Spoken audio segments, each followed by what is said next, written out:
Right now, thousands of people who receive supplemental security income are asking one very serious question. Will SSI beneficiaries actually receive the proposed $2,000 stimulus payment? There's a lot of confusion spreading online. Some people believe they will qualify, while others are convinced they will be left out completely. Because of all this uncertainty, it's important to slow down, look at the facts, and understand what is truly known at this moment. Rumors can travel fast, especially when they involve financial help, and it becomes easy for misinformation to feel real simply because it is repeated so often.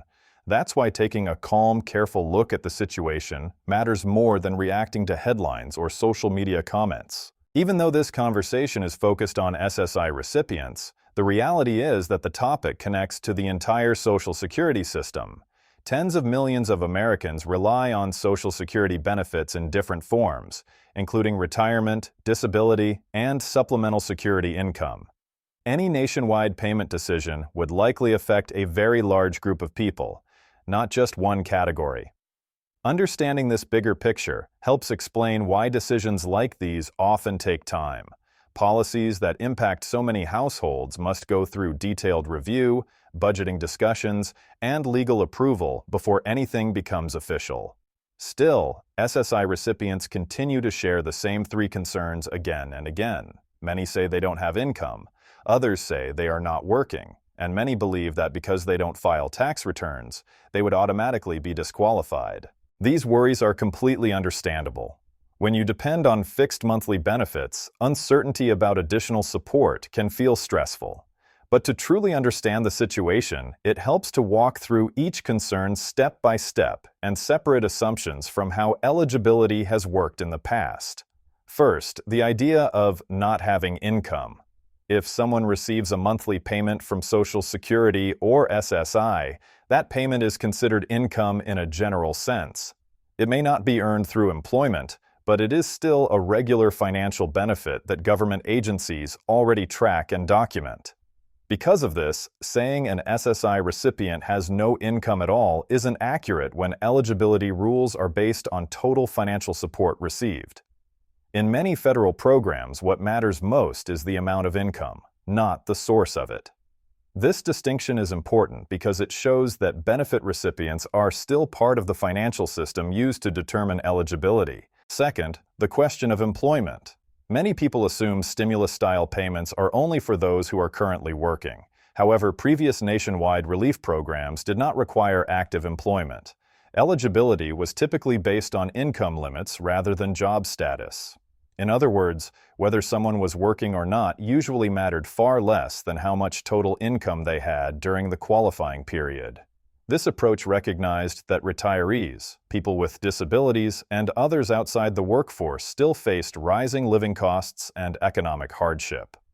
Because of that, past relief efforts often included individuals receiving federal benefits, even if they had no job earnings. Third, the concern about not filing taxes. It's true that many SSI and Social Security recipients are not required to submit tax returns because their income falls below filing thresholds, but in past payment programs, this did not automatically exclude them. Government agencies already receive official benefit information through Social Security records, meaning eligibility could still be determined using existing data. So, the absence of a tax return alone has not historically prevented qualified beneficiaries from receiving relief payments. This is an important reassurance because it shows that the system is designed to recognize people who rely on benefits, even when they are not active taxpayers in the traditional sense. Looking at past stimulus programs provides helpful context. Most of those payments focused on low and middle-income individuals and families, using income caps to determine eligibility. Because SSI benefits are designed for people with limited financial resources, recipients have generally fallen well below those limits and were included when payments were officially approved. While every new proposal can introduce different rules, history often gives a reasonable idea of how similar situations might unfold. Patterns from previous programs suggest that policymakers tend to consider the financial vulnerability of benefit recipients when designing relief measures. However, it is extremely important to remain realistic and careful here. At this time, any discussion of a new $2,000 payment is still connected to proposals, conversations, or early policy ideas. Final approval, exact eligibility rules, payment timing, and distribution methods have not been fully confirmed. Until an official law or government announcement is completed, no payment can be guaranteed. This uncertainty can be frustrating, but it is a normal part of how major financial legislation develops. Many proposals are discussed publicly long before they are approved, or sometimes they change significantly before becoming law. This means two things can be true at the same time. On one hand, historical patterns suggest SSI recipients would likely be considered if a qualifying stimulus were approved.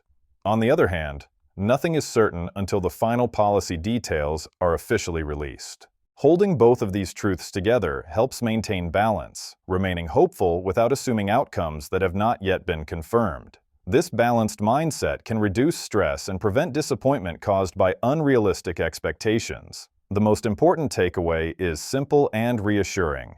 Receiving SSI, not working, or not filing taxes does not automatically disqualify someone based on how similar programs worked in the past. Final answers will only come when verified government information becomes public.